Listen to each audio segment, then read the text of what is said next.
Ladies and gentlemen, you're listening to another edition of DIY Money. DIY Money. Chipmunk speed. DIY If somebody's listening on DIY 1.5 or 2x, that just freaked them out. Why do you listen to podcasts at 1.5 or 2x? I can't listen to 1x. Why not? It's so slow. Oh my gosh. Anybody who's listening to us on 1.5x right now or 2x, email and tell us how bad it is at 1x. Let us know if you do. I'd be very curious. I've done it so long now that if I switch to 1x now, it sounds terrible. So what do you do when your wife has a normal conversation with you at dinner? Do I you say, just hurry up. Come on, get to the point. It's great. Oh yeah, that's good. She loves good it. for marriage. All right, I'm going to shift gears. Haven't talked about this in a while, but I got a very nice email. Look at this.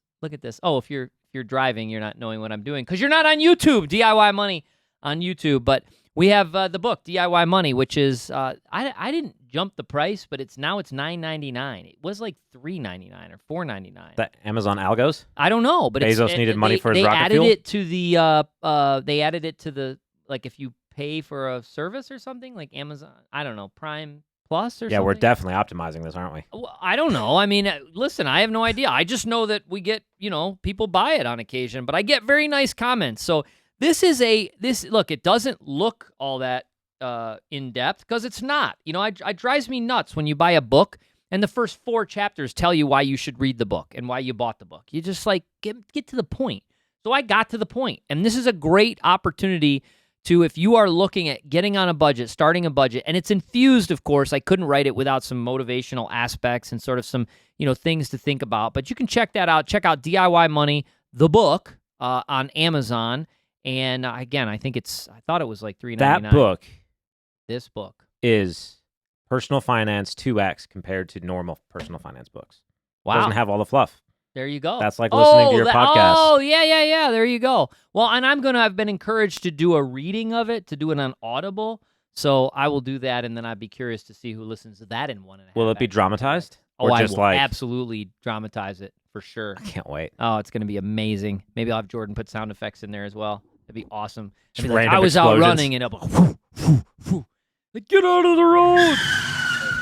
Let's go. It's going downhill. It is. Very interesting question today. I got this question a while back. I thought I was going to wait for election season, but I just thought, you're giving it away. Because I prepped ahead of time. All right, but I forgot the name of the gent who sent in the question. Hunter. So, Hunter, right? What do you got? Hey, Quint and Daniel. This is Hunter from our nation's capital. A few months ago on the show, I remember you guys asking for questions about the election and the ways in which politics can influence the market. Without getting into the weeds too much with regard to political affiliation, what impacts do election results typically have on the market? Thanks, and I look forward to hearing your response. So normally you would think this is kind of a layup question like, hey, I'm going to just send this in and get my Amazon gift card. But it is a question that's infused with real solid kind of nuances regarding long-term investing. Mm-hmm. Because you could supplant the term elections with anything from geopolitical events to congressional taxation plans to infrastructure bills to corporate earnings. Who won the World Series? Who won the World Series or the NBA Finals? You could literally, and I know it wouldn't be as dramatic, or it wouldn't be as maybe highlighted in the media.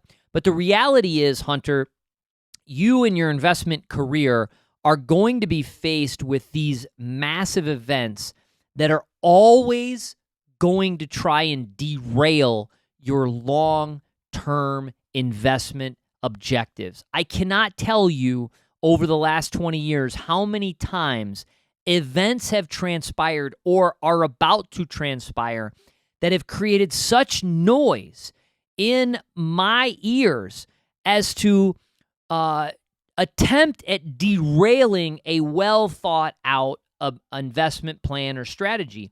Admittedly, sometimes it has created derivation, and I don't know a single instance where that has been a fruitful endeavor. So, with all that said, I will share with you that in short-term market time sensitive models, so for example, weeks or months, elections, political events, and everything else I mentioned maybe not the NBA Finals or the World Series, but will have short-term repercussions on the general market, especially in areas that market participants perceive will either do well or worse because of a specific election result. For example, and I can give you a couple on either side. Leading into this last presidential election, a vast majority of people believed, okay, that if Trump were to have won again, the market would have crashed.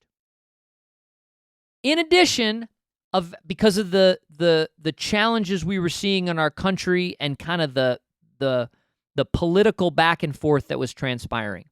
In addition, there was a great number of people who believed if Trump was reelected, we would soar. Okay? However, a vast majority of people also believed that if Biden was elected, because of the perceived high sort of growth, capitalistic nature of the Trump administration, that a Biden administration would tank the stock market. And in addition to that, we had a lot of discussion regarding one thing to have Biden win, but what if we get a blue wave? I mean, we are doomed. This market's going to go straight to zero. I'm being facetious, obviously, but that's what a lot of people believed. I can remember when Trump and Clinton were running against each other. The same dynamic transpired. Biden won. We have a blue wave. The market continued to rise. Now, it did rise in certain areas more than others with an idea early on and in the short term that this administration would favor a friendlier policy with China. So everything in the international emerging markets specifically tied to China, off to the races. Solars, this administration is going to be very favorable towards green energy, off to the races.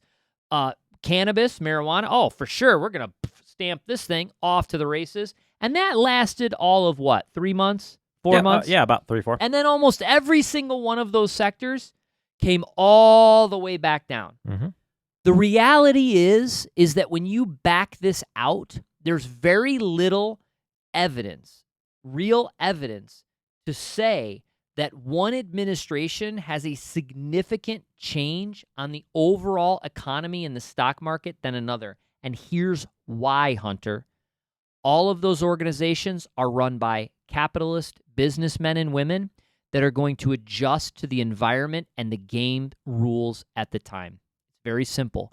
We live in America. It's the greatest entrepreneurial capitalist country in the entire world, and it's run in the corporate world by the smartest people in the world. And the smartest people in the world, when there's policy change, whether it's tax changes, whether it's regulation changes, whether it's geopolitical changes, they're going to adjust accordingly, and they're going to run their companies to try to remain profitable. Do not let it influence your long-term financial investment plan. Mic drop. I want a mic. You can't. I want a mic that maybe it's a foam mic, so when I drop it, it doesn't actually make a noise, because then Linda underneath would be like, "What the heck?" But then we could throw in a sound. Cool.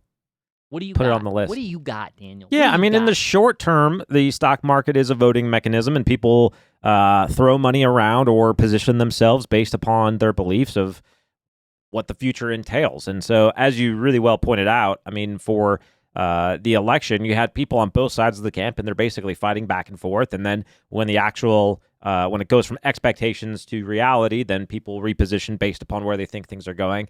But every day that's happening, not just around elections, but around, jobless claims reports and inflation reports and things constantly the market participants as a whole are digesting information about what's happening in the world, and they're making the positions. So in that respect, sure, elections are going to affect the market, but if you are investing in stocks and index mutual funds, things of that nature, you have to be true to your timeline and goal and not try to game it. So if there's an election coming up and you're trying to, sell something in hopes that it goes down, and then 2 or 3 weeks later buy it when it's down, and then you're sort of micromanaging something that's a very long-term goal, and you're taking away the great power of the market, which is the time that you spend in it, the dividends that you collect, and the earnings that compound are what make you wealthy. It's not about, micro timing a lot of those movements. Now, when I look at financial planning, we do take into account things like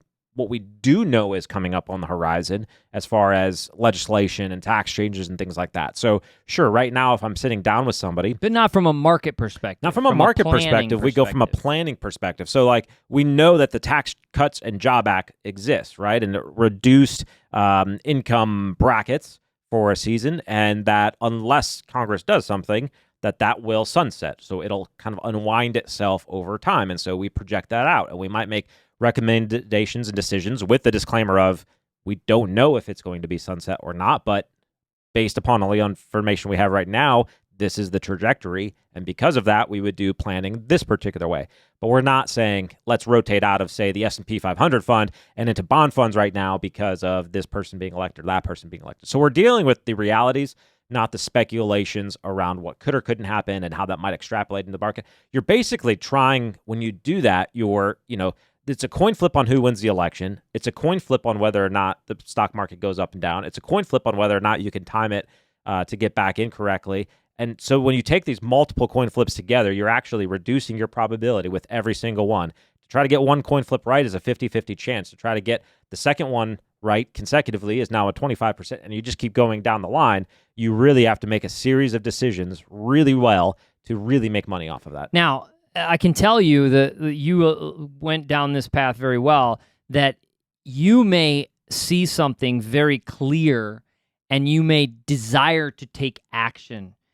And the irony is that the market will often laugh at you and do something completely different. That's happened to me for sure. It happens to us all. It's one of the reasons that the most educated people, like book academically speaking, struggle in the market the most. And I will tell you that if you find yourself in that camp where you understand economics, you understand debt and the status of our country macroeconomically, and you go, well, I don't understand how to get my mind around how this market can keep going higher. Welcome to the club, because so many people do that. I'll give you a specific example, then we'll wrap up. Just this morning, it's July of 2021, and we're supposed to be in this like unbelievable economic environment.